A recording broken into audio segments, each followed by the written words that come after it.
All right, we are live. I desperately need some new intros. Welcome, Shem. We have Tartarian Truth with us. It is a very late weekend at BurnEye's, 2:30 a.m. Eastern time. Thank you for still being up with us, brother. And welcome, everybody. So what are we getting into tonight? Tonight, we're going to cover some tablets in America that seem to be popping up everywhere and actually have a very exciting development in the research of this and possibly verifying them or discrediting a lot of these tablets. Hopefully verifying, I suspect verifying, but Charlie C, shout out Charlie, got Chat GPT-4, and we're going to be using this AI software technology to start translating these ancient pictographic languages and these tablets and see what we can actually get out of it. And be interesting to see what the results are. Have you already started doing it, or are you just like interested in doing it? He just emailed me today saying send the photos and the materials over, and that he's going to start on it in the coming weeks here, or coming days. Yeah, hopefully it goes well. Chat GPT, from what I've seen, is pretty unreliable, but yeah, right. I've never seen it translate before, though, so I don't know how reliable the translations are. That's a very good point and thing. One concern I've had with it too, but it's the GPT-4, where most of our interactions so far have been with GPT-3. So this is one generation higher and newer now that it's got more capabilities. That said, I still suspect that you're correct in that could be a lot of inaccuracies and whatnot off of this first version, but it's a start. And even if it gives some decent valid results, it'll be interesting. Yeah, you can look into everything and just verify it or not, so still useful. Yeah, exactly, right. And then you've been doing a whole lot of research yourself, good sir, and coming up with a few interesting discoveries and ideas.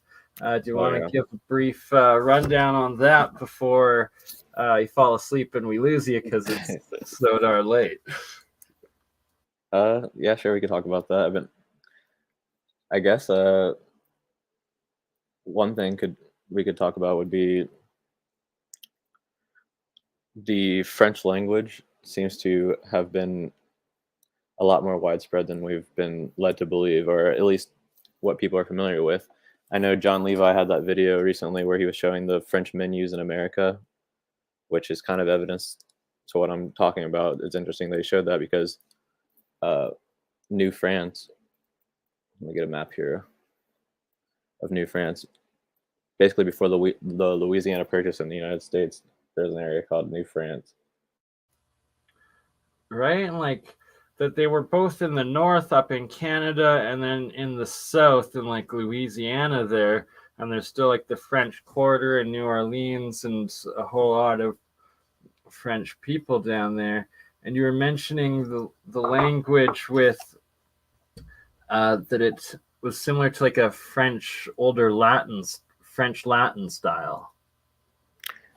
Yeah, so the history of the French language is interesting because I guess it's closely related to Latin. And it seems like a lot of old books, like, for example, Marco Polo, or like, certain versions of the Bibles and stuff, they're written in a Latin form of French, it seems like.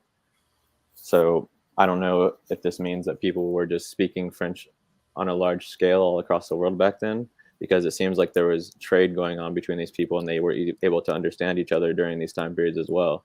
Or if, say, for example, some people entertain the idea that we have controllers, so maybe the controllers that we currently have are just French, and a lot of these texts have been written by them and fabricated using the French or Latin language. That's another possibility, I guess. But you're looking at this map of New France right here. Is that up on the screen? Yeah. Okay, so you can see how widespread it was, and to this day, we still have areas in the United States that are speaking French, like down in Louisiana, down here, and then all around the world, actually, people are still speaking French. And then I'm going to share this other screen here. This is from the travels of Sir Marco Polo. This is during the.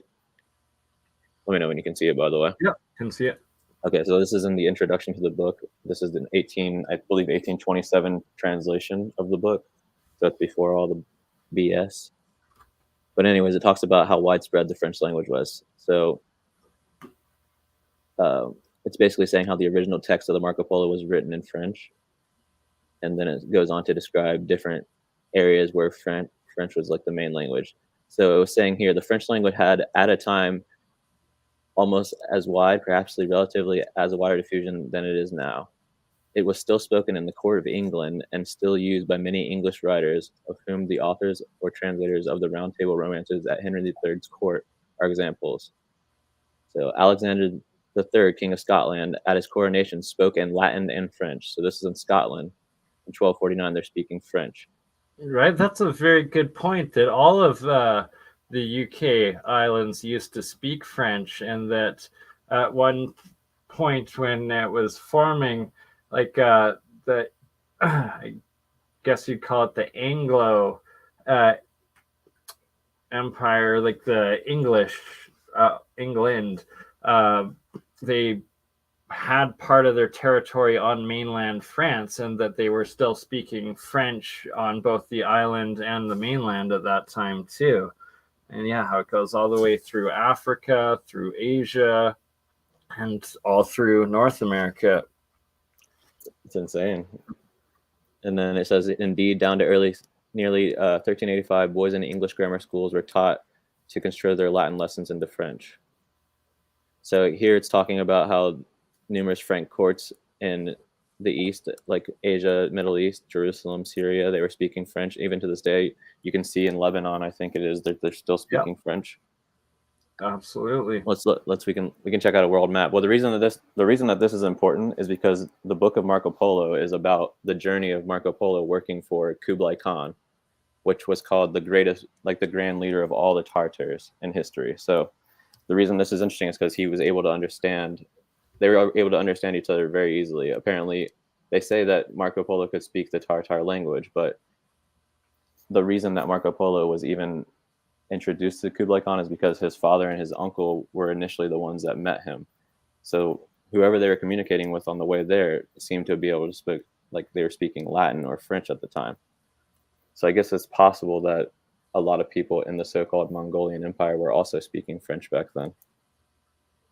Yeah. I don't know for sure, but it seems like they were able to understand each other. And even in the book of Marco Polo, it talks about how Marco Polo sent letters to the King of France and England trying to reach out. And honestly, the entire reason that this journey in Marco Polo happened is because Kublai Khan was sending back to the Pope at the time, asking for 100 Christian missionaries to come back and try to convert the Mongolians or the Tartars to Christianity. So he basically that's why he sent them back. And I guess when they got back, the Pope was dead, so they couldn't really accomplish the mission. And then a new pope was elected, and for some reason he only sent 2 Christians instead of 100, and the 2 Christians ended up backing out. So it was just a completely failed mission. So if that is real, if that's real mainstream history, that's one of the biggest missed opportunities in history, because you have, you know what I mean? That's like connecting Rome, the Pope, with the Mongolian Empire, like in friendly relations. It was that close. It was that close to happening. So these people, the Mongolian Empire, were communicating with Rome. They were communicating with France. They were communicating with England. They had territory all the way from the far east coast of Asia, all of China, Siberia, down to India, all the way over to Jerusalem in mainstream history. Now, my buddy, I have a friend, Elkman. He showed me evidence that it's potential that the Mongolians actually had trade on the west coast of America, and I've also seen him show me evidence that they may have traded with people in Canada and northern Ohio. It's insane. It's insane. Like we're looking into these books right now, and we're probably going to put something together with it. But it's just interesting to come across this information. But yeah, the French language ties into all this. And another thing is that people don't understand about the Mongolians is right here. You see this word Kambaluk. So this is supposed to be the capital city of Kublai Khan. So what city is this? This is Beijing, China, according to mainstream history. If you look at where Kublai Khan died, he died in Beijing, China. For some reason on Wikipedia, it doesn't say that. You have to click it, and then it tells you, like it will say something else where he died at. I can't remember what they say. It says Yuan dynasty, because the Mongols are the founders of the Chinese Yuan dynasty. So the Yuan dynasty of China, that is the Mongolians. That's Kublai Khan. But yeah, so essentially the Tartars. Exactly. They call them the Tartars in almost every text up until the 1800s. So you can see this map, right? Yep. So this is Siberia. This is the Tartar territory. So right here is, I believe this would be Kambaluk. It's spelled Chembalek here on this map, but this is in the position where they say, because of course, mainstream history tries to cover it up a little bit more. They do admit that it's in Beijing, but they try to say that it's this region called Zandu, which is a little bit north of Beijing. This kind of fits into that too. So Kambaluk's right here. And I've been reading through Marco Polo to follow the journey, to trace where they're traveling, to try to verify how accurate it is. And so far, all the cities are lining up. Like at the beginning of the book, it says that they left from Constantinople, which is right here. And it says they sailed to something called Salado or something, or Saldeo. So like, here's that city right here, Saldaka. I was having a chat with my buddy Elkman the other day, and I was telling him about this, and he looked up Saldaka, and he found a map of it, and it's still a city to this day. I think I can't remember what it's called. It's called Solodea. Crimea? Yeah. So it's like over in that area, by Crimea, Ukraine, Russia. And then, of course, you see Tartaria is right here. Yeah, right. Because Crimea was known as Little Tartaria to like the latest of dates, and was what was remaining as far west as it seemed to recede back to the east with whatever wiped the empire out. Well, it's not really clear exactly what happened to end it, but I think it has something to do with the Russian Revolution and around that area, because I've heard people reference that in Fomenko's work. Pugachev's rebellion is like the last stand of it. I haven't looked into it that much, so I can't really speak on it right now, but I'm looking into it. And another interesting thing about the travels of Marco Polo is they talk about Prester John in it, which I guess has a lot to do with Tartaria, and he's said to be like a Christian king up here in Siberia. And I think, yeah, Luke's talked about him in a few videos as well. Yeah. We were looking at it on the map here last time. I'm trying to find it right now. I can't find it off the top of my head, but basically, for some reason, mainstream history says he doesn't even exist. They say, and they also try to claim that Prester John was in Ethiopia. Strangely enough, so I'm not sure what's going on with that. But yeah, they try to claim that he's not a real person, but all these old books mention him and talk about him, and records mention him as if he's a real historical figure. Which means he was definitely a real historical figure, just like we find with Troy, where we now know exactly the location, have found it, dug it out, and it's real. And they've just covered up so much of this history to the point that they want us to believe they wiped out Tartaria completely from our knowledge of whatever this empire was, that it does have official flags like that owl flag, the griffin flag, and everything that were in the Britannica. Why do I always forget the word of them? Yeah, I'm not sure what the connection Encyclopedia Britannica, Encyclopedias, yeah, sorry. But I don't know what the connection is with that and the Mongols, though. So it's maybe the word Tartar used for the Mongols is covering up something else. Who knows if that's the same exact thing? I'm just explaining, I guess, what history is saying. For sure. And like the Mongols, right? Like they're, for the longest time, there's the racial slur of Mongoloid or something, and like it implies that you're like a lesser human or something like that. And they've tried to discredit and belittle and just Stone Age, like just technology, nothing, low power, low nothing, low people, low society, low development. That's the word I'm looking for. It just doesn't make sense. Empire. Yet it's like, well, then how did they conquer this entire, pretty much the whole old world at one point, all of Eurasia? And that there's these vast castle cities and civilizations left over on the ruins from where their empires were. And then also there's all of the mounds in these areas, and that they cover up, or pyramids, I should say. They try to call them mounds. Well, there's mounds there too.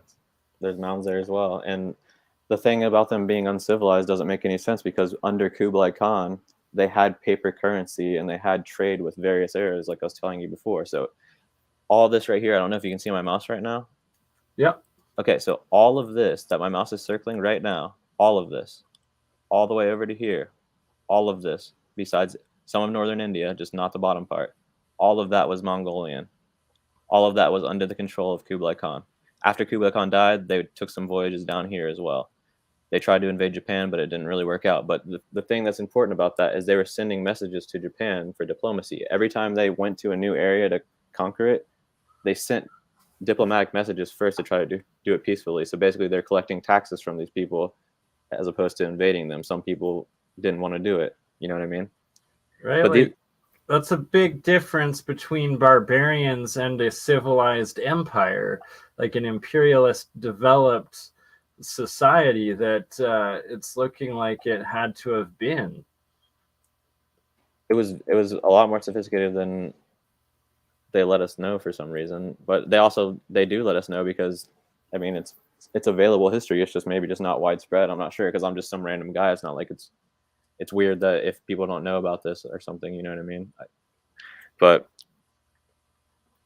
I feel like the information's out there. It's just connecting the dots, basically, is what I'm trying to say, because they admit all this stuff. They admit that they had control of all these areas. They even admit in older books that they may have traveled, like I said, to America, and they talk about even horses and stuff like that, like certain breeds. But when you're talking about the mound, I think that's another connection, because there are Mongolian, quote unquote, burial mounds. There's burial mounds in North America, South America, Scotland, Russia. The only place I haven't checked is really Africa. Right. And they're probably there. I mean, I just haven't looked. Michael Tellinger does some good work showing all the way down in South Africa. There's these massive mountain-sized black pyramids supposedly there as well. And like you said, they're probably more. So there's China. Let's see what we got here next here. South America. Check that out. Looks very similar to what I see in Ohio. Oh, exactly. And that before a lot of the pyramids were dug out, even the ones in Mexico City, why can I not think of the name? Not Chichen Itza, Teotihuacan. They were covered in dirt and soil and shrubbery and stuff before they were uncovered and dug out in the 19th century.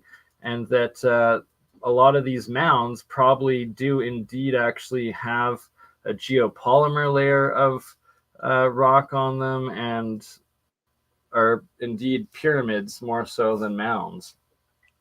Well, they won't let anyone dig into them because they claim that they respect natives, but then whenever they need to build anything that they want to build, they have no problem with tearing it down. It doesn't make any sense, Right? man. Exactly. And then I just want to show this one real quick. This is in Scotland, this mound here. Looks like a pyramid.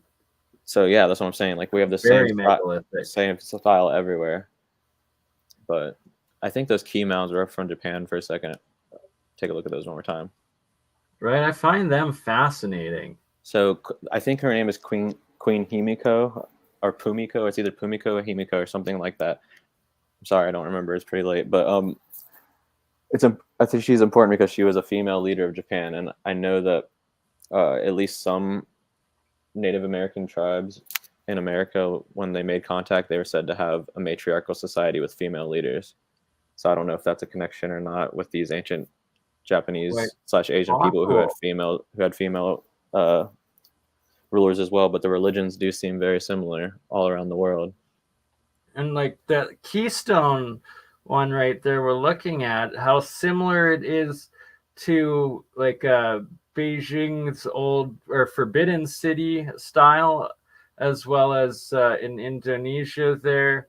Some of them, I believe, also like the moated islands and whatnot. But the Keystone itself shape, I believe on the UK islands, there's a couple of these same Keystone megalithic burial sites and structures. I'd like to see some of those. That sounds interesting because they don't even let people excavate these in Japan, of course. Just like in China, they don't let anyone excavate anything. So it's clear that there's just an agenda to prevent people from understanding history because they'll tear it down, like I said, if they want to.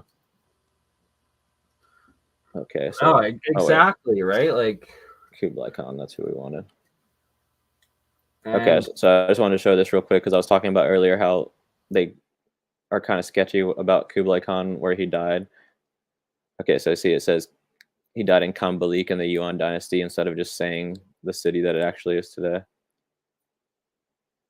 So when you click on that, it says it's now considered Beijing. So instead of just saying that he died in Beijing, like they do for anyone else in history, for some reason they put this instead. So if we go to right here to Genghis Khan, I believe, it'll probably say, yeah. It says he died here instead of giving some weird name. So I don't know. I just thought that was kind of strange. That's very abscondicated. Like they just don't want us understanding or knowing that. And another thing that kind of ties into maybe Prester John existing back then as a Christian in Siberia is that in the travels of Marco Polo, they talk about having Saracens, which are basically like Muslims, and they have the fire worshippers, which are probably the Zoroastrians, and then they have 3 different types of Christians mentioned all over Asia at this point in time.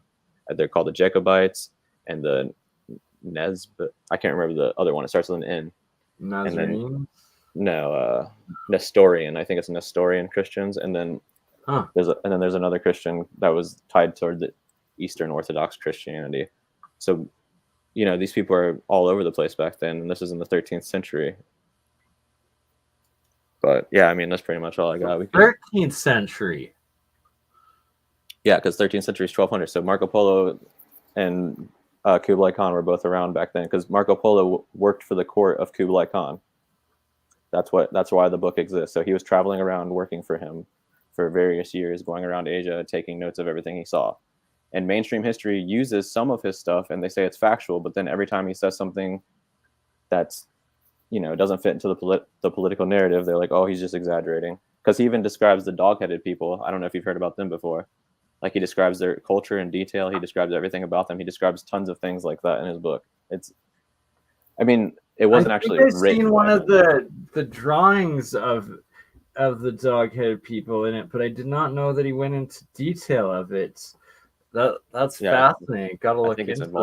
I think it's in volume 2. Maybe I can look it up while you're describing some of your stuff later, and we could go over it or something. I don't know, but that's so cool. And we're implied or kind of taught like Marco Polo was this Western trader from Europe that documented Asia, where it's like they leave out the fact that no, he was working for a Asian monarch, Asian empire, Yeah, and was exactly. in fact hired by this Asiatic empire to document everything and be this diplomat for the Asian empire, and reaching out to Europe for the Asiatic empire, not vice versa, and that they were the essential world power of that time.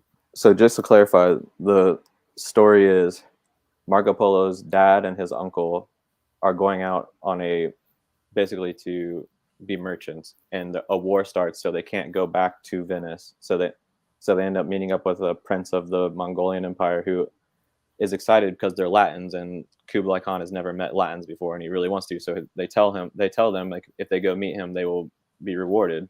So they go and meet him, and so this is Marco Polo's dad and his uncle. They meet Kublai Khan. Kublai Khan sends them back to talk with the Pope to bring 100 Christian missionaries back to convert the people of Mongolia to Christianity.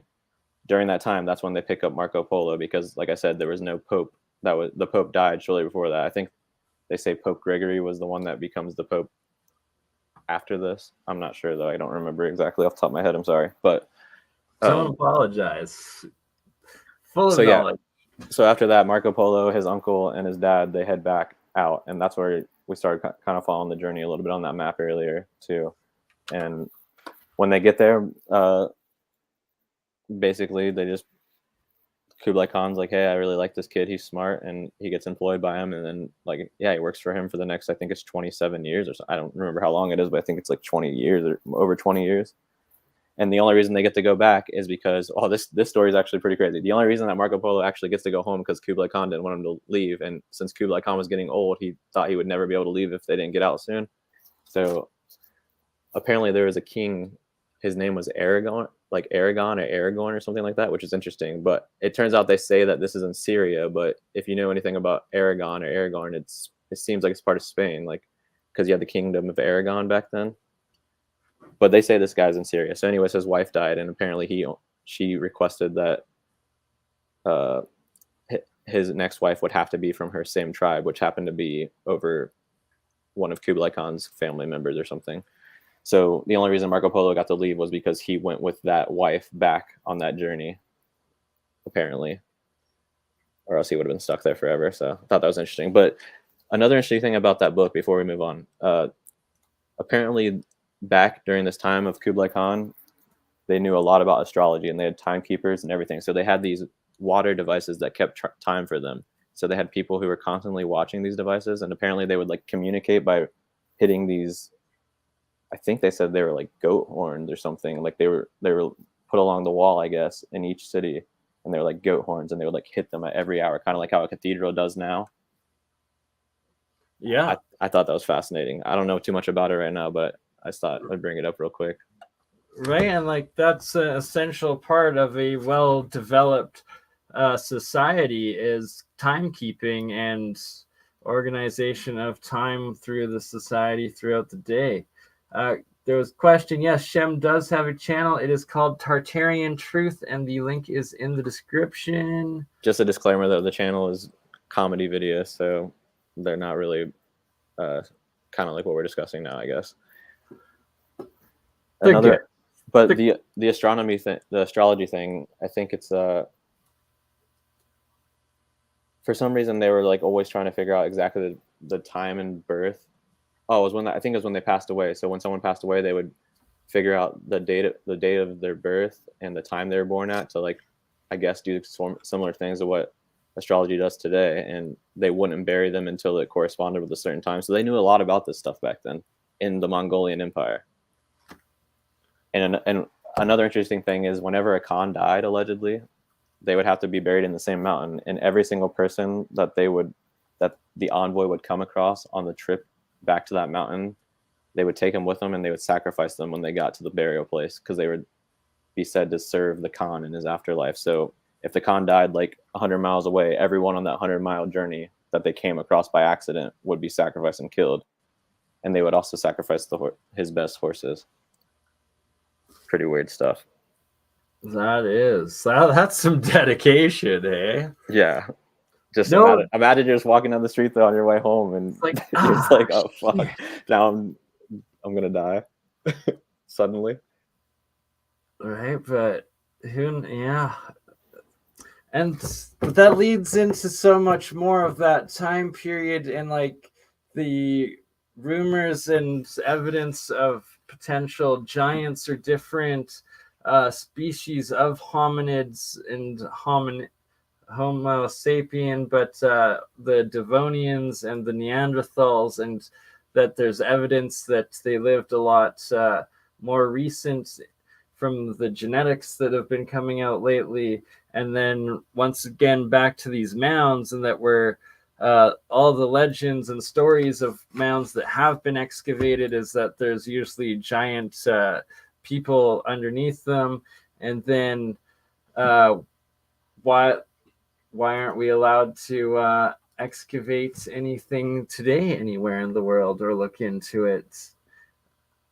Could it have been that they were revered, seen as the demigods or the gods, and the normal-sized people thus, I don't know, going off on a rant. I think it's more for political reasons, because I genuinely think if we start looking into the connections of when a lot of these laws that have oppressed society started coming into play and who created them, we could probably figure out more than likely, I guess, who's behind it all, if it's even possible to find that out.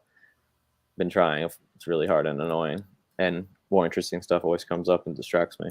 But right, like there's definitely a major cataclysm that messed things up at some point within the last 300 to 500 years, that guaranteed, that destroyed or shook up the world in a major way and reset the world order, destroying what was this Tartarian-esque or also Moorish, a lot they say, but global trade of that time, and that like the Orients were more in power at that time, the East was more in power, but there was still what seems to be world trade, and trade between Asia and North America, and then most likely from Africa, as well as the Celts and the Vikings to North America and the Americas too. And then the evidence of the Sumerians and Egyptians throughout the Americas and South America from the time before all of that. And that goes into the tablets a bit. yeah, let's check them out. It does seem like there was definitely worldwide trade before they at least give credit to being. So, all right. So the first are the well-known Father Crespi collection from Ecuador, and such golden. Oops, no, I'm not showing this one. Sorry. The Babylonian figurehead, the Sumerian sort of guy,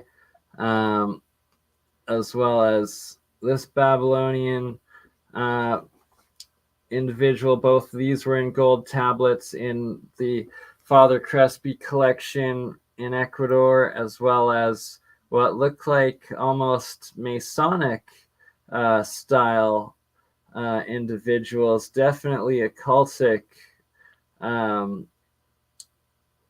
just fascinating. I suspect maybe even Atlantean survivors, or from the time of Atlantis, that these golden tablets and people would have been from. And there's a, can I share this? Here we go. Oh, it's not going to zoom in. But on the floor, there's all of these pictographic languages in a lot of the golden tablets of the Father Crespi collection. So that's going to be something else that... do you have any idea what the X would possibly mean? Like, why would there be an X? There also seems to be Proto-Greek and runic languages within them as well. It seems like a whole collection of several proto languages from before the last catastrophe, and that this seems like Proto-Greek language, as well as there's Proto-Sumerian. Looks like some runic, and then this one as well, part of the golden tablets. These seem almost more like the Ronga language or an Asiatic pictographic language, and that you can see right here these sheets and sheets of these different languages from way back. And on the right here, that's the Sumerian Babylonian golden one there, and just a giant collection of different societies and time frames, records and languages in these tablets and golden tablets. Here you can see a bit of this language by the feet on the floor here, and that it seems to go back so much further. And I'm not sure. I've never really seen language that looks exactly like, except for that one right there that was kind of round a little bit down towards.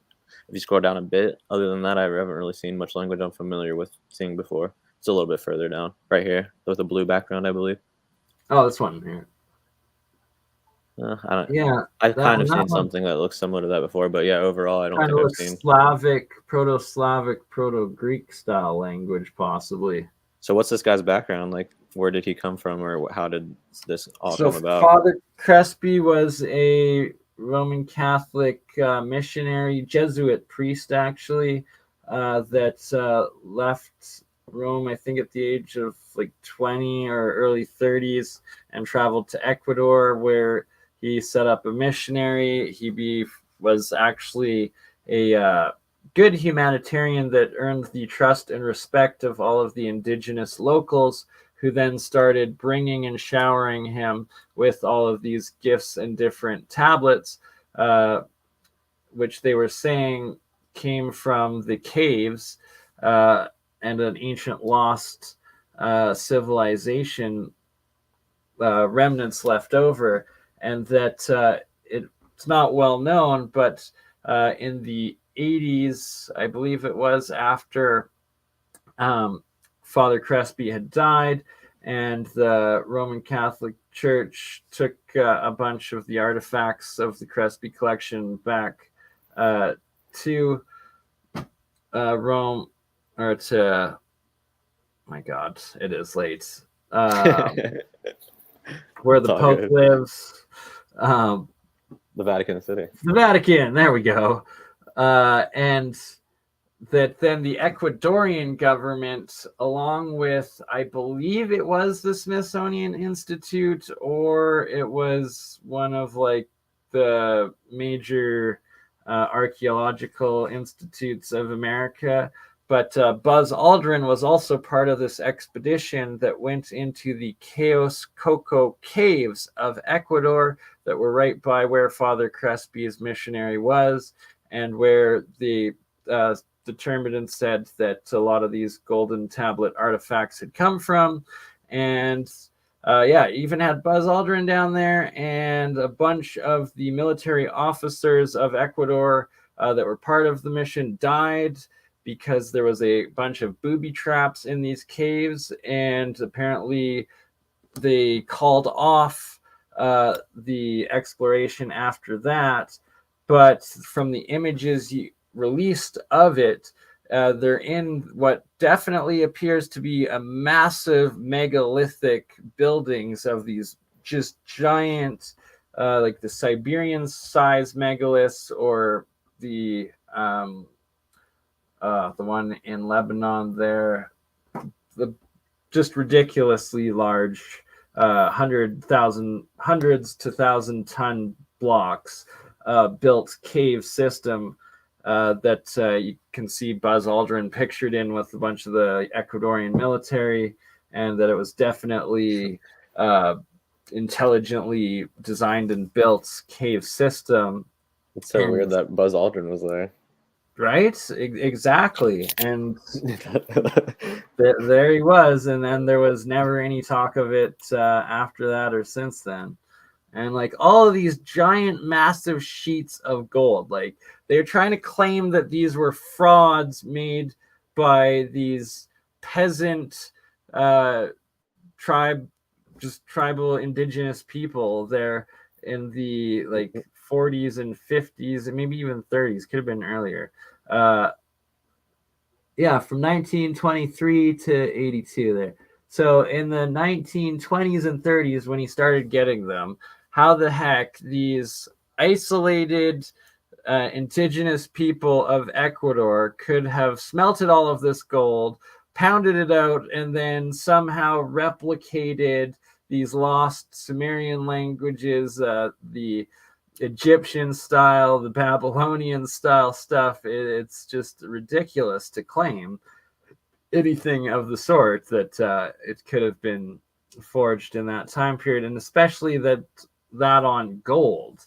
Like it doesn't make sense. And then there were such things as these carvings that obviously were done by the indigenous people of that time period, where it's showing simple carved stuff of their society.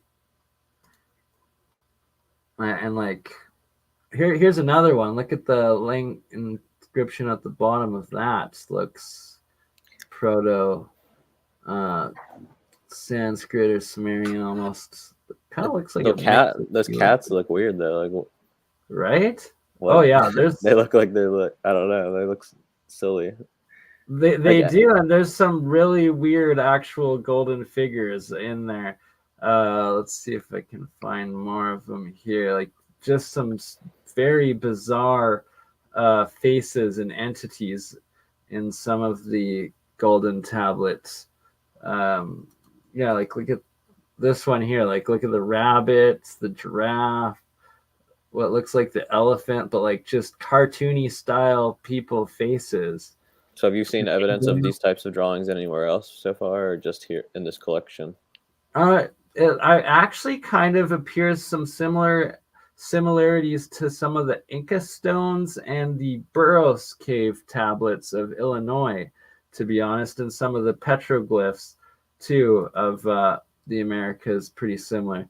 Like look at that, Egyptian had this golden one too. Was there? It just some very bizarre things. Yeah, it sucks. There's not like an HD collection of all the photos we could zoom in and stuff. Oh, here we go. This nice. One's decent. So this is black and white photo, but it was I've seen it in that it is pure gold, and that looks about as Egyptian as you can get. That looks about as Sumerian as you can get, and these like pictographic language just very complex and strange, and this giant golden guitar without strings. Like, yeah, that's interesting. Some of them look really convincing, like those Egyptian one, and then the one right next to the guitar one. That looks kind of like those. I don't know. They look pretty convincing, but some of them look weird, and some of them look like they're strange and off. Something's off about them to me, but I don't know enough about it, honestly. Yeah. So, right here's another one, and the eagle, but like the weird faces on them. And then once again, it looks like Proto-Slavic, Proto-Runic language on that one. Very, very bizarre, for sure. A lot of the images. So did anyone manage to get any of them before they took them away, or is it just there's nothing left? There's Ancient Origins site and publishing group. A few of their members went down recently, a couple years ago, and did an expedition, I believe, and found that the Vatican ended up with most of it. Some of it is locked away in an Ecuadorian national archive or something, and like just literally stuck in a back room because they were labeled as fakes, and then some of the gold was like melted down, but the vast majority supposedly is back at the Vatican in the Vatican Library, of course, where all of history seems to go. It's pretty convenient. right? So here's another one with these weird figureheads of the gold. And then this rock pyramid with what looks like Proto-Slavic runic language. Like, that's definitely Slavic right there.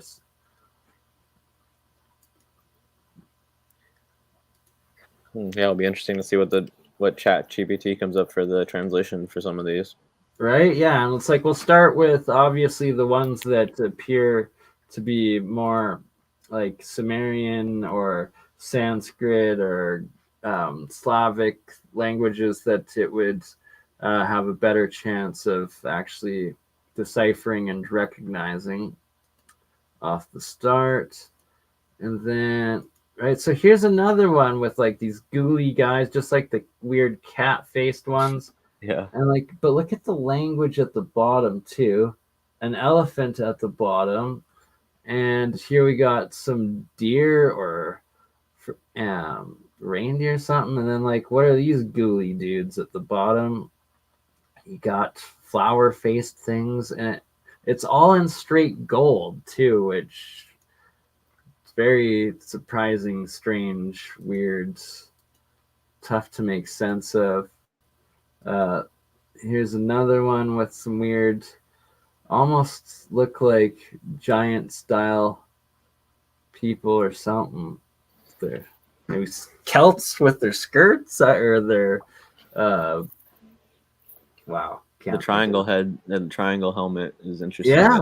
And then they have those weird breastplates. So I'm not sure. And then the eagle above. And whatever. The eagle's always interesting. The eagle's everywhere for some reason. It is. And then this Proto-Slavic, Proto-Runic language as well carved into it. There's some more interesting ones. Yep. And so this is one of the Ica stones where there's supposedly tens of thousands of them. It's a really crappy one to show, but we'll get into that more later or in another stream. I don't know what that is. It looks like a praying mantis maybe or something. Right? No idea. Yeah, exactly. But so these straight golden sheets with this insane pictographic language on it, and the stories and legends of the Golden Hall, or the Golden Hall of Tablets or Golden Records. There we go. Both by Edgar Casey, as well as what's rumored to be under the Egypt or Giza pyramids as well. And then the fact that here are these golden records with what appears to be a very advanced lost pictographic language or symbolic language. So are there multiple copies of this? Are you going to be able to get a better version to try to translate it, or is this just like a one-off? Yeah, there definitely are, and I have some way higher resolution images of all of them saved on a hard drive from years ago that I will have to dig up if I can't find better ones off the get-go. This guy, right? Like the X and O, this what looks like a Pope hat. Yeah, I was looking at that Freemason robe thing you're talking about to see if there's a Jesuit symbol in there or anything, but all I'm seeing is an X and an O, like someone's playing tic-tac-toe or something. It's weird. It is very strange. Yeah, it sucks. This is low resolution. Well, one time on Google Earth, I was looking at I think it was the Temple of Hathor in Egypt, and you can do like go inside the temple, I believe, and do like, if it's the same one, and do like a look around of it. And I was looking at the ceiling, and I noticed that there was a section that was blurred out because you know how they sometimes censor stuff. Yep. So I ended up finding those pictures of what was blurred out because it was in some old book. I finally found it, and it looked like it was representing all the different zodiac signs, or like, I guess, the various gods or something. So I don't know why exactly they blurred it out, but I was just bringing it up so maybe I can remember to show you this later. Really? That's fascinating. And right, it's like, why do they blur these things out? There's got to be a reason for it. So clearly there's something more, like much more relevant and important in that information that's encoded within it that they were hiding. This guy is very strange. It looks like indigenous warrior, and he got like a Sasquatch head or killed the giant or something. And once again, on the bottom, engraved symbols and language. Yeah, I'm looking for any symbols that stand out. I think on the last one, can you go back to the last one more time? Is this one or no? This one. It was the guy with the Pope hat. I was looking at his wrist. Does that kind of look like? No. I thought maybe for a second when you right before you scroll, like at a quick glance, it looked like a crescent moon with a star, but no, it's just like a crescent symbol with a circle or something. I can't tell. I'm talking about his wrist guards or wristbands or whatever. I feel you. Yeah, there's just the 3 stars up here, and then what could be, it looks almost like some alchemy symbols here, which I find very fascinating. Got a Blair Witch symbol too. Right? Like, just so much. It's very strange, very weird, very cool. Here we go. Here's the gold. Here it is in gold. D. Nico said flower watch. Yeah, I've seen a lot of those on the Pravi and Mohan's videos. He looks at those temples in India. Yeah. See that a lot with those like Hindu and Vedic sculptures. Cool. Right? They pop up everywhere. And what else here? What am I trying to find? All right, load the other one. And then the Burroughs Cave images and tablets. Oops.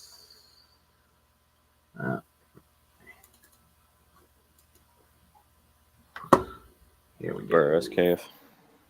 Yeah, the Burroughs Cave in Illinois. And it supposedly has some giants, 12-foot giants buried in it, a king and queen. And when Burroughs died, he passed most of it on to Robert, I forget his last name, who just passed away a couple weeks ago. And that I did the stream on Dying Man's deathbed confessions or whatnot, and it's on the Terry Carter channel, where Terry Carter was working on it and investigating the Burroughs Cave in depth and a lot of these different tablets that have come out of it, and that he's now also gone into or taken the ground penetrating radar above the Burroughs Cave site now, and that they're going to try to do an official dig of it with the, I believe, Arizona or Utah, one or the other, state officials. Is it illegal for them to use that radar on burial mounds? It's a cave, not a burial mound, so they're good that way, and that they were showing the cave system itself, which then they will be allowed to explore and go into. And isn't it funny that caves, if you're buried in a cave, like, or the Egyptian Valley of the Kings, which are all essentially caves or carved out burial places, that they're allowed to go into there, but not allowed to go into the mounds.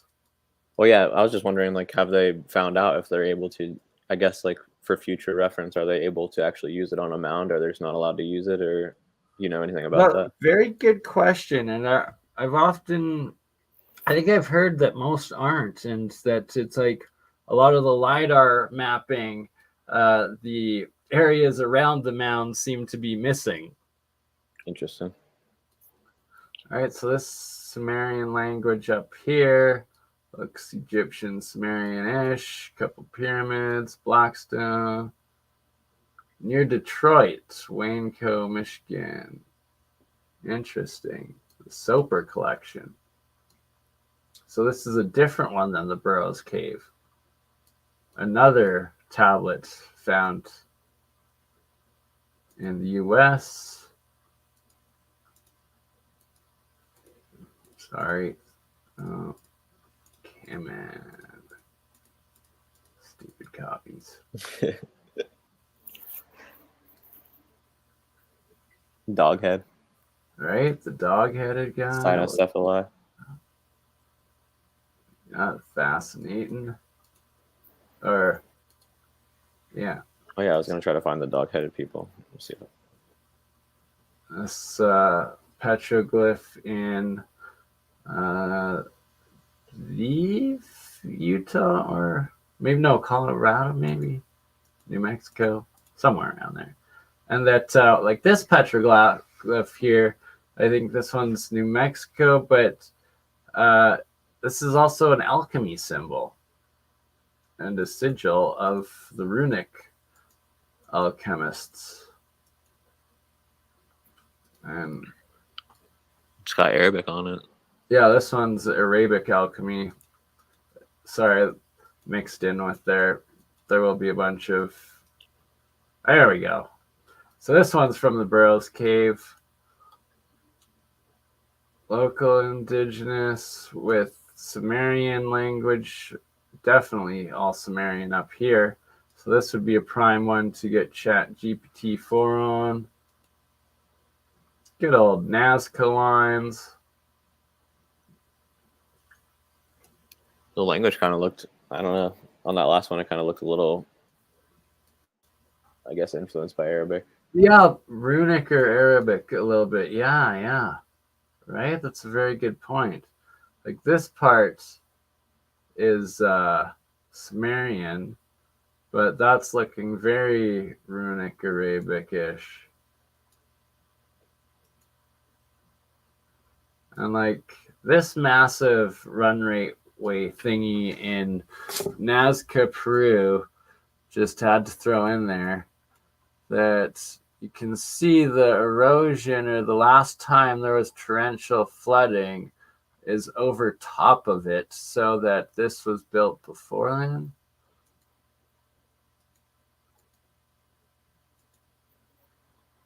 Very interesting, the runic language itself on an 8-sided star.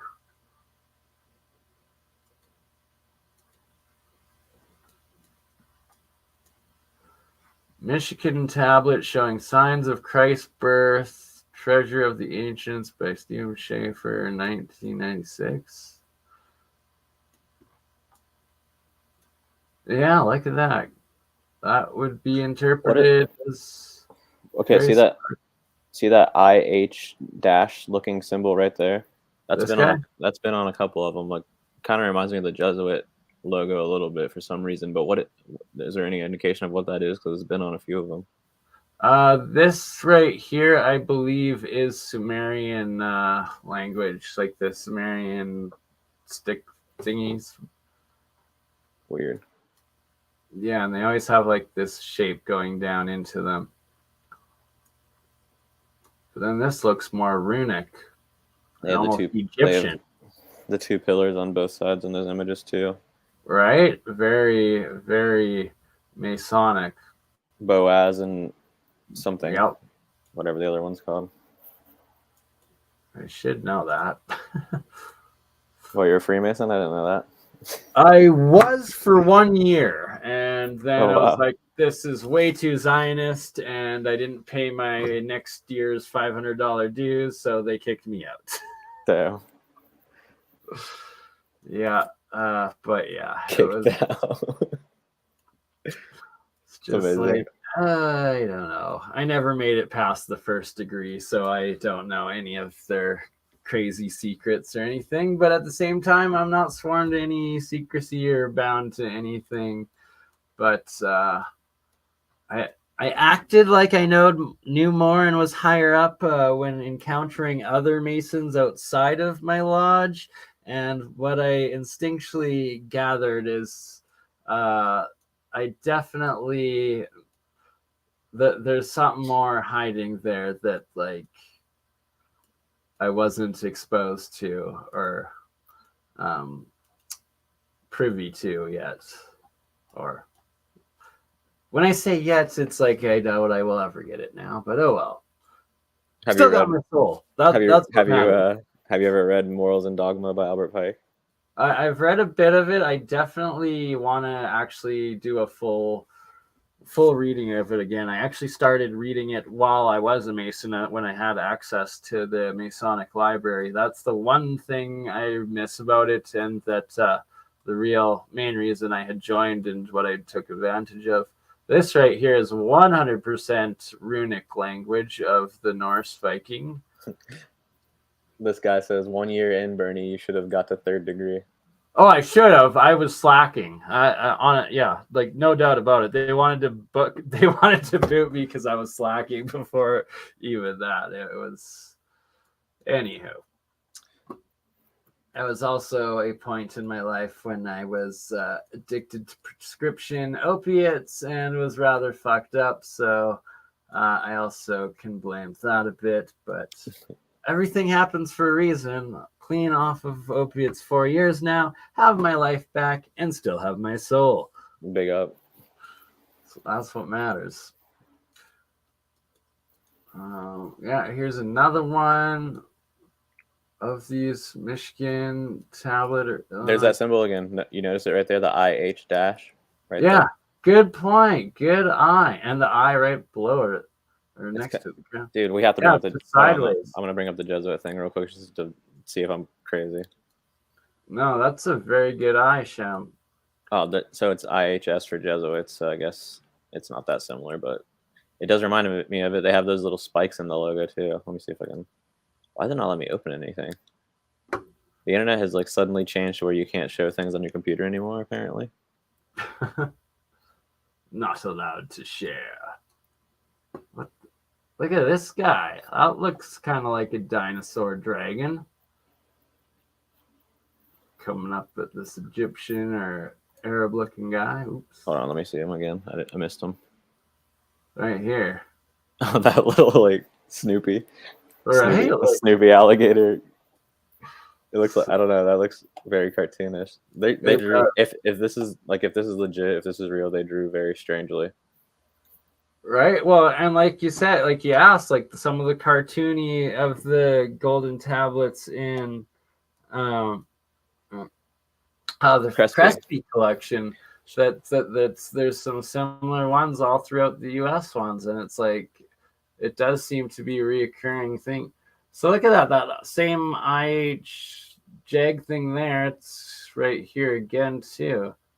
So yeah, that has to be significant if it's on multiple of them. I think it even on the Crespi collection. I don't remember. It could have been. I believe it was on one or two. Like that's Egyptian symbol. Weird, and there it is again.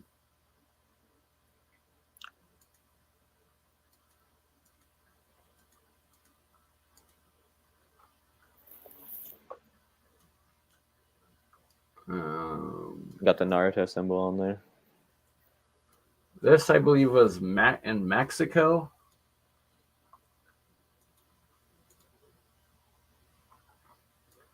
Good old Isis temple with its capstone and the covered up entrance that they just had to brick up for what reason, I still don't know. My buddy Elkman, he was showing me this book the other day that talked about them draining the lakes out of the western, or the water out of the western part of the United States.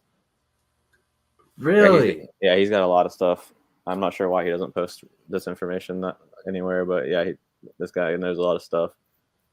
That's fascinating. And that, right? Because there's on all the old maps, the little inland sea that comes up the west.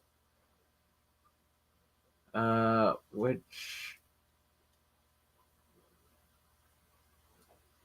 I forget what language this was. This is a alphabet and language.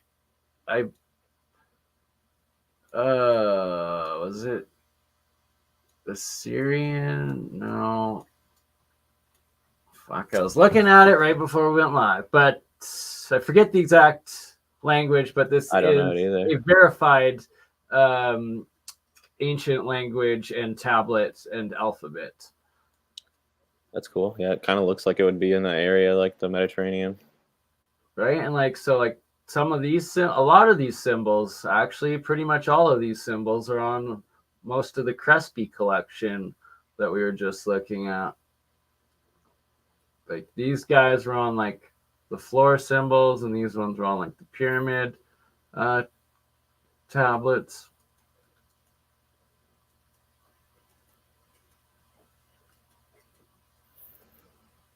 The Philosopher's Stone. By the way, I've been meaning to ask you about this. It's kind of off topic though, but I just randomly thought of it. Do you know about Glenn T. Seaborg? Say again, Glenn T. Seaborg? Yeah, I'm pretty sure that's his name. This is something that I learned about a long time ago back in high school. So it might not be his name, and maybe I might be misremembering it. But this guy named Glenn T. Seaborg, he was an alchemist apparently, and he actually did convert metals to gold. Really? Yeah. So I'm gonna have to look that one up and do an episode on it after this is done.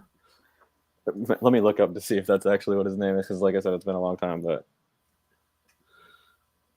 hey, Glenn T. Seaborg, American chemist. Oh, is he in out of the Utah University or Let's see. institution? Yeah, look at the Jesuit symbol. That is actually pretty similar. Like that's what I was thinking. The spikes at the bottom.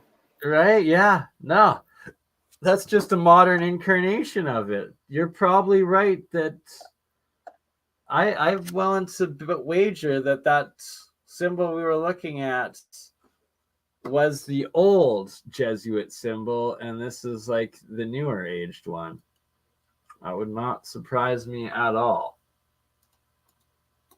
The time of the Sumerian.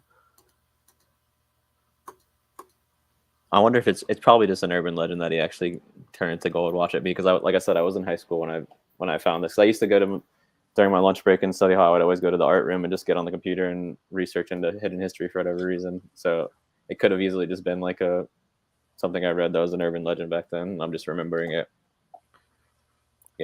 So I believe it because there's.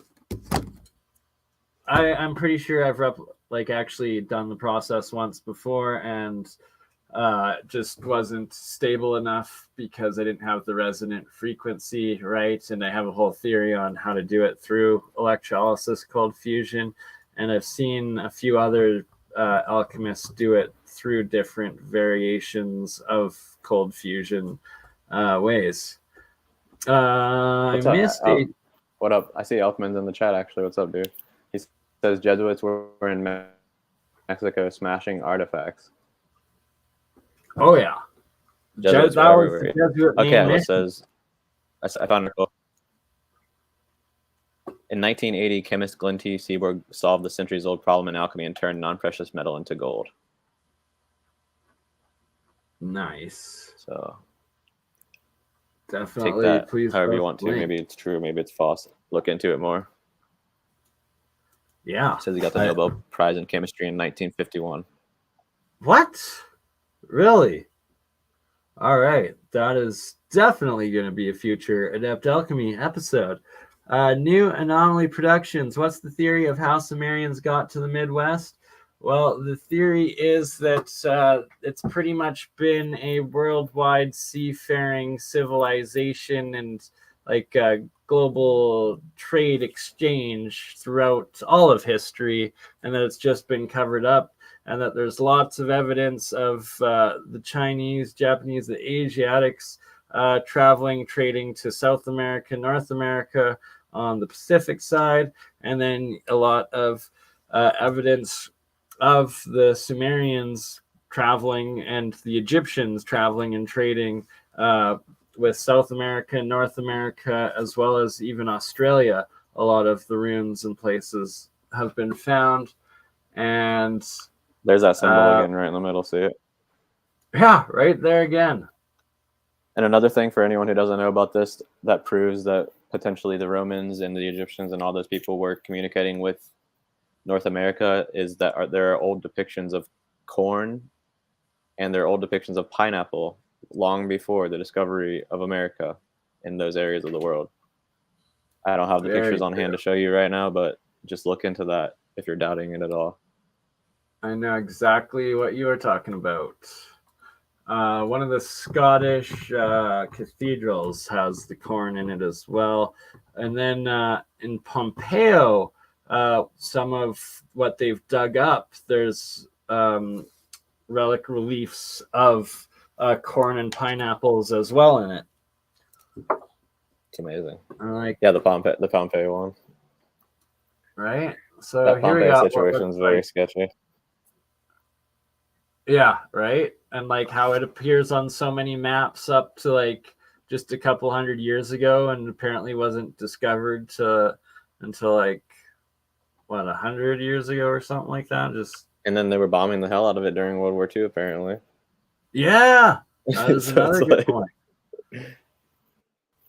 World War II was Right? terrible. Like, just I wish I could have been alive before World War II and World War One just to see some of that stuff. I guess it's really depressing. I know, right? I think of that often myself too. Like, and what? Like, look at this: two different armies. What looks like What's up, Egyptian or Roman versus like Aztec, native. Like, very interesting. Some Mohawk people. Chief They have died. Mohawks. That looks like a interesting building. If that's what I thought it was at the bottom. Those archways. Yeah. Good point. This eye, that same symbol, always over and over again. Yeah, top left too. Yeah. The old Sumerian Jesuits, apparently. Right. Well, the Jesuit order is the secret society order of the Roman Catholic Church, and yeah, and responsible for a lot of our books and history, if not all. Yeah, pretty much all official history, and then it's like acknowledged that they completely destroyed and genocided the North American natives as well as the South American indigenous natives, the Aztecs, to the point of burning every single book and written document that the Aztecs had at the time, to where we were taught and misled that the Aztecs didn't have a written recorded language or history up until about 20 years ago, when it was rediscovered that indeed they did. And now a whole bunch of their pictographic language and tablets have come forward and started to be deciphered. What do you think about the whole situation with, I think it was Montezuma, I'm pretty sure, that when Cortez or whoever arrived, he thought the Spanish were the second coming of their gods coming back? Like, what do you think about all that? Like, what do you think went wrong? Because apparently he surrendered. So I suspect what that is like, with all the evidence of the Sumerians, Egyptians, and all the other European and Asia, Middle Eastern and African trade and exchange and culture in North America and South America a couple thousand years ago or 1,000 years ago, and then whatever catastrophe happened or reset happened that wiped out everything, that then them coming back would be like, hey, they're the traders from the other side of the world are coming back again. Thus, they thought they were good, where no, now it's this evil force that wants to kill them and conquer them. Yeah, for whatever reason. Even though, like I said, it's reported that he surrendered peacefully. Yeah, right, and that they still genocided them. That's a very good point. And that they recycle the story again because so in that Mongolian empire, there's a city called Hanzi, I believe, or Hamzi, and basically the same thing happened. The king actually left the country and the queen stayed behind. But apparently, when the Khan's army arrived, she thought they were like the savior, so they surrendered peacefully eventually to the. It's like almost the same exact story, but they didn't. In this one, they didn't get genocided though, thankfully. Thankfully. Oh God, it's so ridiculous. Gotta stop killing ourselves and each other. Just get along. And like, so look at this Star City. Plan of new Briac. Brisac, I have no idea where this is. Is this somewhere in Italy or Spain? Most likely, definitely somewhere in Europe. And like, look at this canal that is literally the water source of this entire thing, or it's the out channels of it, one or the other. Like, are they pumping water in underneath and that's the outlets, or is that's supplying all of it? But just like the hydraulics and plumbing and like infrastructure, like the engineering needed for this level of motage, it's mind-blowing. Yeah, it doesn't make any sense how someone could see something like this and think that our ancestors were primitive. It blows my mind. Our ancestors were like, if everything is the way that mainstream history or even some alternative history says, our ancestors were way smarter than us, it seems. Like, I agree. No doubt about it. Once again, that same symbol, the eye above it. Interesting charts. What looks like Egyptian or Sumerian figures. Genocided. Assuming the king. Mayan, Roman, red brick pyramid city. I don't know what that is. What? Mayan, Roman, red brick pyramid city. That's what Ryan on the Rock said in the chat. Interesting. Let's take a look-see in a minute. Tartarian Truth and BurnEye.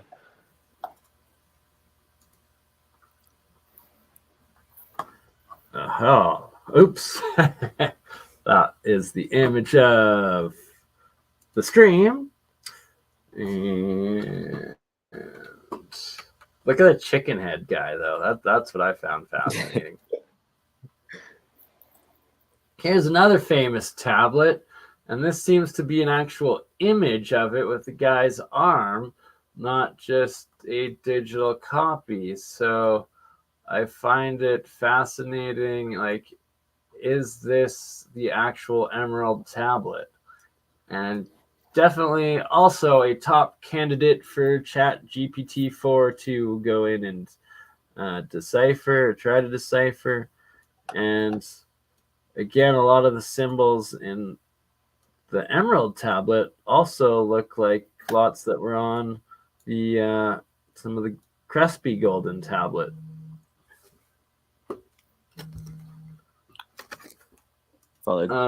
Crespi. Pardon me 1 second. I just have to take a call from the wife.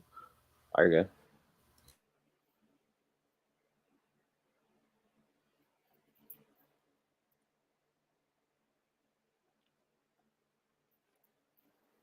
Check out the chat here. Starfoot would make for a nice tattoo. Yeah, that'd be pretty cool. Are you using a phone or a PC? I'm streaming from my laptop right now. I think Bernie has multiple cameras.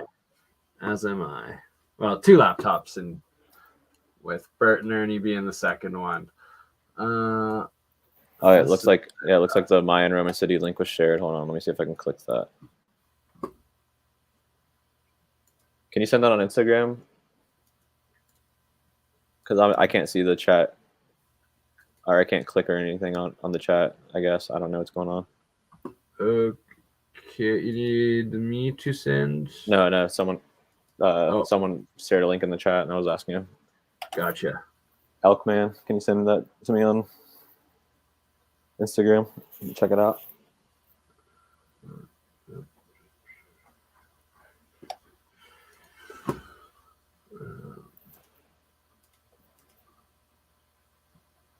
Look at how similar this alchemical whatever symbol geometry is to the East Indian Mahabharata and the sacred geometry symbols. Sigils.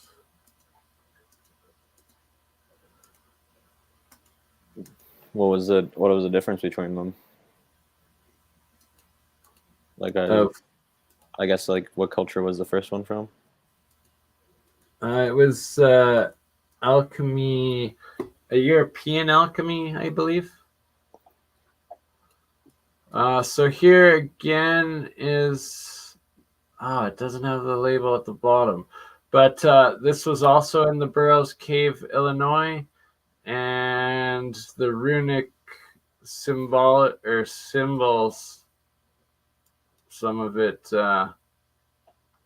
being deciphered, I guess.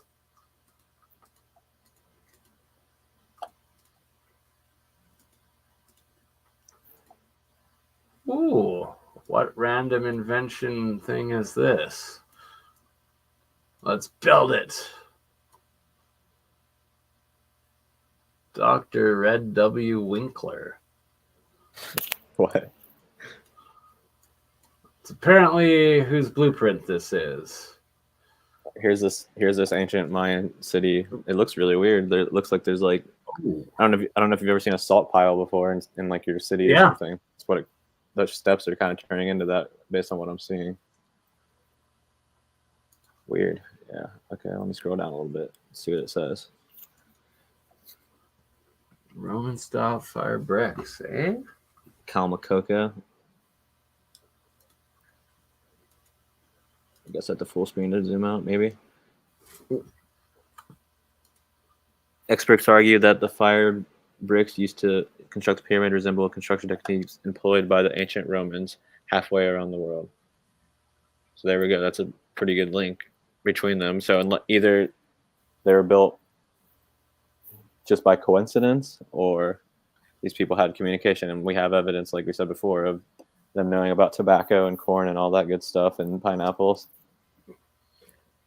No, exactly. Like there's no way about it now. If you actually do the research and look into this ancient history, there's just undeniable stacks and stacks and stacks of evidence of global interaction, worldwide exchange, travel, and trade throughout all of our history. I don't know if you've heard about the ball game that they said they used to play in like Mayan and Aztec culture. Is it where they'd cut the head off of the warrior and use it as the ball? No, like an actual. No? I don't know about that. That sounds crazy. I don't think I've heard about that. Just I guess they just had like.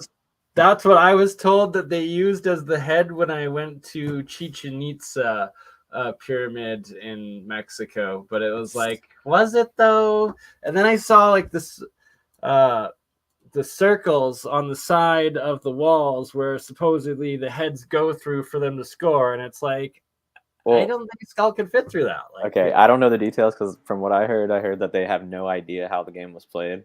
But the reason I was bringing it up is because I've found similar stories around the world of ancient cultures who have a ball game where they also say they have no idea how they played the game. So I don't know if that is any evidence for a connection between these different people around the world. Because it seems like more and more circumstantial evidence piling up, piece after piece. Like, yeah, this is a pretty interesting city. Thanks for sharing this with us. That is. So where exactly was that? Kalmakoka, let's see it. Mexico, near the Esmazcalapa River. I'm not familiar with the city, so let me just see. But Mexico or Central America? That's in Mexico, but let's see what part of it. It's in the state of Tabasco. Really? Wow, this cathedral looks pretty cool. I mean, it's not astounding or anything, but still fascinating though. The red fired brick from that time period, where it's like, okay, so either that pyramid had to be made after Columbus, which definitely wasn't, or they were sharing technologies and designs and archaeology and society long beforehand. There's only one photo of the city, but I think there are multiple cathedrals here. I'm not sure. It looks like it from the search results, but yeah, cool stuff. And so many of these cathedrals also with that throughout South America from that time period that just they also don't make sense. Cathedrals everywhere. Exactly. Yeah. The cathedrals, the pyramids, the mounds, the star forts, these different advanced leftover ruins of past grand civilizations worldwide. The other day I was looking at this map and I found a city where I was translating some of the text on here because I think this is like Italian or something. I can't remember exactly what it was, but it was talking about how the three magi, the story of the three kings that traveled to see Jesus on his birth and brought gifts and everything. Yeah. It was saying that this is where they were buried. I think it was right here by Tartaria, but yeah, it's weird because in that Marco Polo book, he's talking about the story of the three magi or whatever, and he says that there's a village that they describe the story of Jesus, basically how they gave him the gifts, and then apparently they they gave all three gifts to Jesus, and when Jesus gave him back a box, and when they opened the box on their way home, apparently it was like a black rock inside of it, so they threw it away, and then apparently something struck it from the heavens and it caught on fire, and then he says they created a religion where they worship fire. So it sounds to me like the Zoroastrian religion, which is a fire worshipping religion where they keep the same flame lit constantly around different temples, and apparently they say it's been burning ever since this time period, like nonstop. Really? It's really interesting, but I don't know if someone's successfully put out the flame in history before, but yeah, I mean, that's the story. Oh, and another thing about this Mongolian empire I was telling you about earlier is that they actually did have coal back then, and they use it as fuel. It says that they were using coal to burn as opposed to wood because it was better, and it also talks about using black oil as fuel back in the 13th century. Now that's fascinating. So, yeah, I'll see if I can find the actual text, but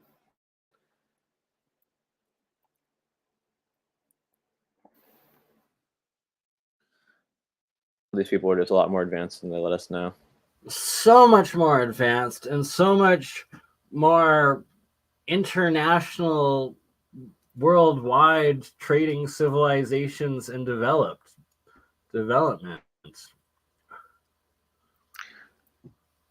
I just wonder what happened to all these cities, because if you look at a map of Siberia today, they give you like 6 cities in the entire giant country. If you look at like a Google map or something and try to just find random cities to click on and check them out. Exactly. And then when you do find a city, it's like they're living in those trailer things that are on the back of semi trucks or something. It's like the worst quality city you could ever imagine. It's like a little industrial village, basically. Or nothing at all, and you look at it in Google, but you can actually see the foundations and the ruins of it, especially through northeastern Siberia, the heart of the Tartarian Empire, and ancient Historia. Luke goes into a lot of detail with that, and I've discussed with him before, and we'll have to do another episode with Luke soon on that. I need to pick his brain about some of this stuff, because I know he knows some of the names of these Mongol leaders I'm talking about, and he could probably connect some dots for the stuff I have going on. Exactly. Right? But that's what it's all about, connecting the dots of our lost history. Okay, so one last thing about this Mongolian empire. So this is basically who they say the Tartars were in mainstream history, right? So I was talking about this earlier, but this is an actual diagram that shows you the area that they had. So this is under Kublai Khan. And like I said, after he died, you see these arrows down here. That was them trying to go to other places to conquer, and then other various times when they had other territories. So this is all the way over to Europe here. This is Europe. This is the Middle Literally East. This into is Eastern Europe, and they had Constantinople. Like they had pretty much all of the Ottoman Empire there. well, Constantinople's right here. I don't think they ever actually got control of it because it's just so well Oh, it's fortified. right on the border of it, yeah. But one thing I did notice is, where I've been looking into, is that they do say that the French had control of Constantinople at some point. But I thought that was interesting. Really? But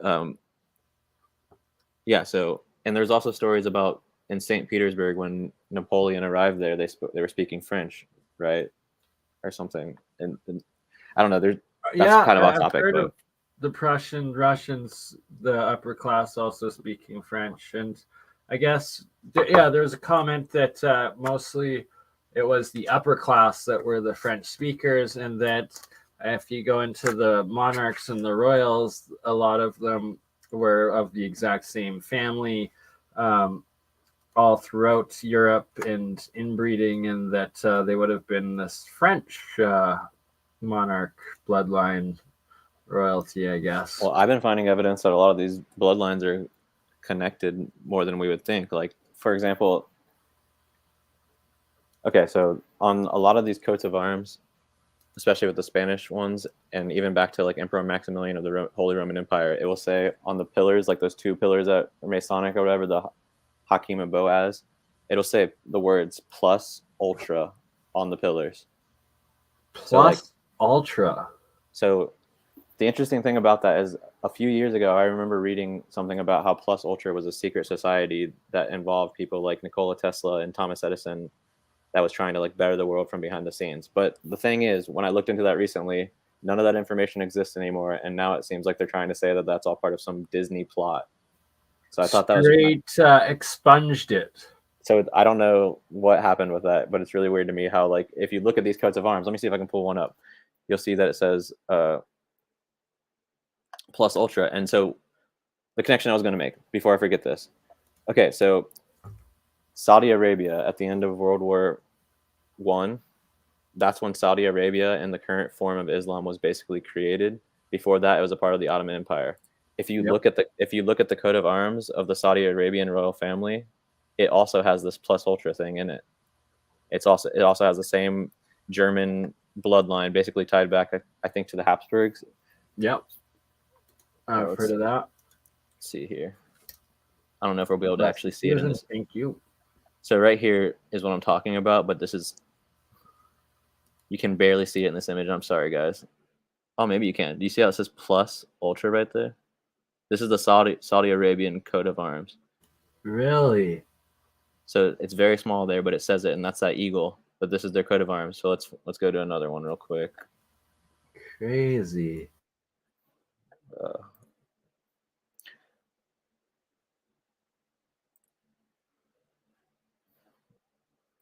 Wrong way. So Plus Ultra, I believe this is the Holy Roman Empire, or because it has the two eagles. I'm not 100% sure off the top of my head. But you see it says Plus Ultra right there on the two pillars. I have one of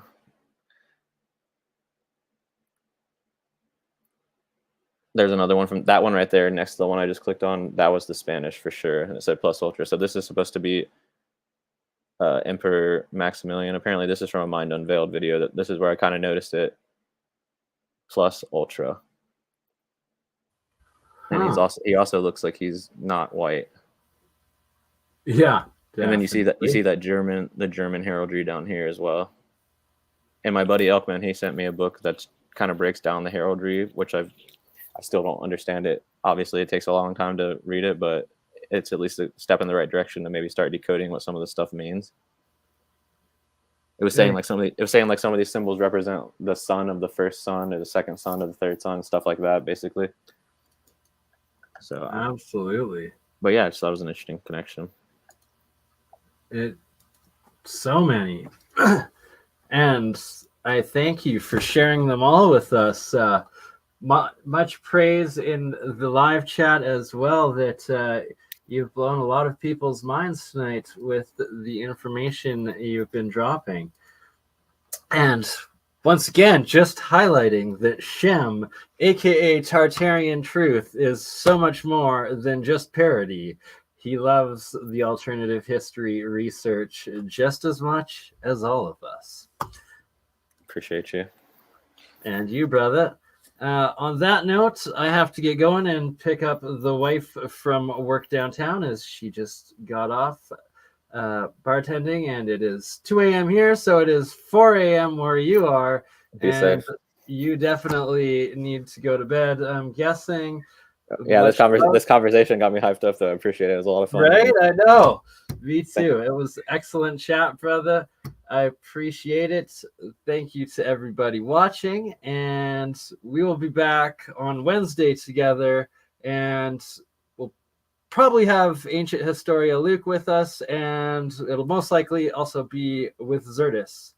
And on that note, good night, chat. Thanks for hanging out. Much love, brother. Thank you. Everybody, have a good night, good day. We'll catch you on the next one.